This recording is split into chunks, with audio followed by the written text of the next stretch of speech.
significativos del siglo XX fue el descubrimiento de los anticonceptivos orales. ¿Pueden creer que una antigua receta anticonceptiva egipcia usaba estiércol de cocodrilo como ingrediente principal? La mayoría de los otros intentos de reducir la fertilidad también fueron en gran medida ineficaces hasta que los condones estuvieran ampliamente disponibles a principios del siglo XX. La tasa de natalidad de los Estados Unidos se redujo a la mitad. De esta sección del podcast podemos destacar las historias como el aislamiento de estrógeno de los ovarios de 80.000 cerdas, también la recolección de orina masculina y aislamiento de androsterona, una de las hormonas masculinas, y también la síntesis de Robinson de un estrógeno no esteroideo que le valió el premio Nobel en 1947. Les voy a contar la historia sobre Carl Djerassi. En 1951, él descubrió la primera píldora anticonceptiva oral, la norepinefrina. Dos desarrollos significativos sentaron las bases del éxito de Djerassi: el descubrimiento de Russell Marker de la síntesis de hormonas a partir de sapogeninas y también la metodología sintética llamada reducción de Birch, desarrollada por Arthur Birch en la Universidad de Oxford. La historia del descubrimiento de Russell Marker inicia cuando, para obtener su título de doctorado, se le pidió que tomara algunos cursos de química física como parte del plan de estudios, a lo cual se negó.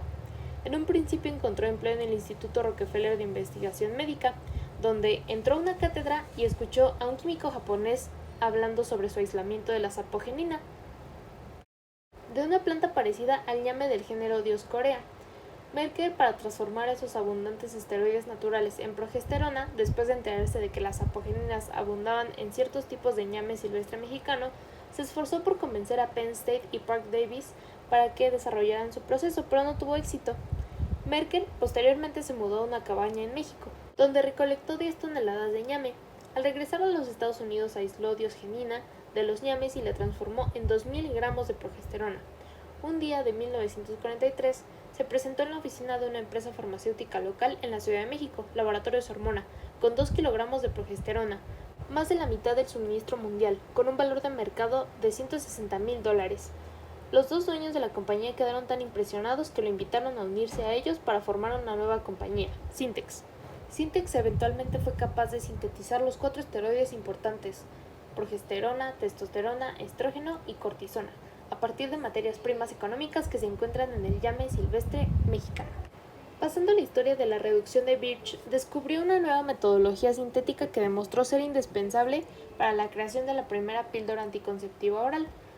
Resulta que él logró convertir un compuesto aromático en una ciclohexanona funcionalizada estereoselectivamente.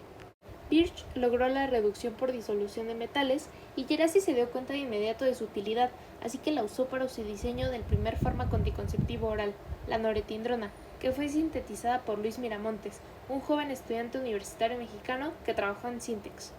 La era de la anticoncepción oral comenzó en mayo de 1960, cuando la FDA aprobó Enovid para inhibir la ovulación y se introdujo de inmediato para tal uso. El descubrimiento de la píldora definitivamente ayudó a impulsar la revolución sexual en las décadas de los 60s y 70s.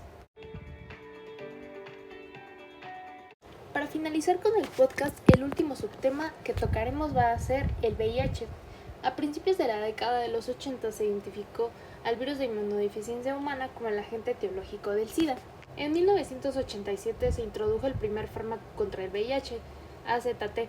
Con la llegada de los inhibidores de la proteasa del VIH y la terapia de triple fármaco, en 1995 muchos pacientes que de otro modo habrían muerto siguen vivos. El laboratorio de Montagner colaboró con Robert Gallo, el cual anunció en abril de 1984 que había aislado un retrovirus, el virus linfotrófico T humano, que creía que era la causa del SIDA. En ese mismo mes, el laboratorio de Gallo presentó una patente sobre un kit de análisis de sangre para el VIH. Fue aprobado por la FDA en 1985. Pasaron algunos años y en 1991 Gallo admitió en Nature que no había descubierto el nuevo virus. Para contrarrestar esta triste historia, les voy a contar la historia de la AZT. En 1987, Burroughs introdujo el primer fármaco contra el SIDA, el AZT, que bloquea la actividad de la transcriptasa inversa del VIH. Aunque no mostró eficacia en el tratamiento de cánceres, el fármaco también fracasó para prolongar la vida de los animales leucémicos, pero aún así se patentó como medicamento antiviral en junio de 1985. La FDA aprobó el uso de AZT el 19 de marzo de 1987. El AZT se consagró como el primer antiviral contra el VIH. El mecanismo de acción del AZT es el bloqueo de la actividad transcriptasa inversa del VIH y su éxito incitó el desarrollo de muchos fármacos anti-VIH de nucleótidos en un esfuerzo por minimizar las toxicidades que mostró el AZT. Entre los inhibidores de la transcriptasa inversa más nuevos, Siagen presenta una gran mejora con respecto al AZT, ya que AZT debe tomarse cada 4 horas, mientras que Siagen permite un régimen de 2 veces al día. Y Siagen, existen muchos inhibidores de la transcriptasa inversa del VIH.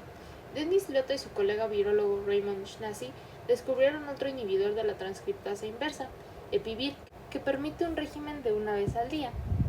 La aparición de AZT y otros inhibidores de la transcriptasa inversa salvaron muchas vidas, pero solo tenían una eficacia limitada en gran parte debido a las toxicidades.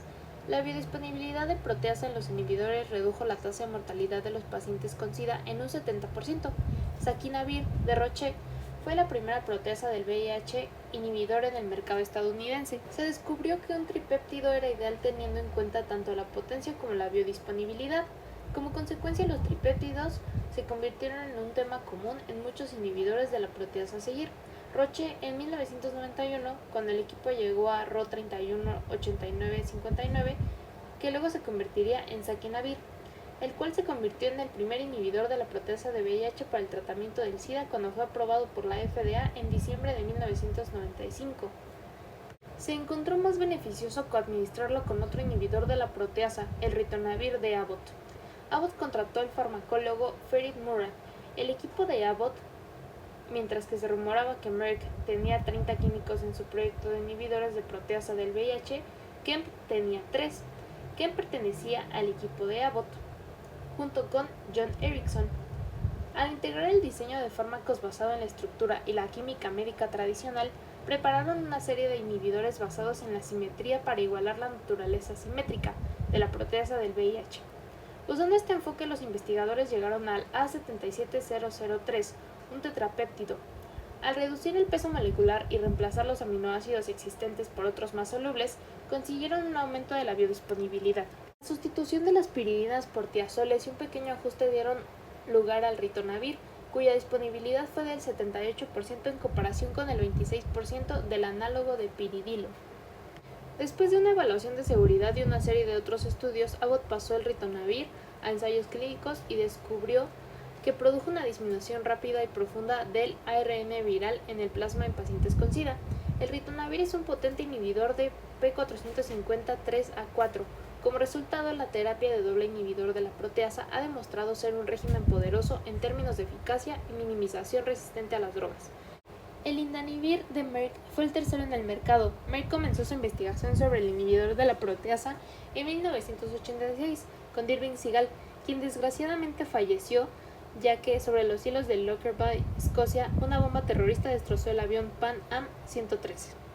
Esto no detuvo al equipo. En 1990 Wayne Thomson llegó a L689-502, que era activo en la inhibición de la proteasa del VIH pero carecía de actividad de renina. Desafortunadamente no era biodisponible y efectivo solo por inyección. Inspirado por el éxito de Saquinavir, lograron sintetizar L735-524, que se convertiría en indinavir. El VIH desarrolló resistencia al indinavir en algunos pacientes. Afortunadamente se encontró que la combinación de indinavir y AZT o 3TC fue bastante efectiva. Otros inhibidores de proteasa importantes incluyen relfinavir por Auguron, ahora Pfizer, y amprenavir por Vertex. Con la biodisponibilidad de los inhibidores de la transcriptasa inversa y de la proteasa en los inhibidores, el SIDA se ha convertido en una enfermedad que se puede controlar con un cóctel de enfoque. Y como dice Porky, esto es todo amigos, nos vemos en el siguiente episodio, bye.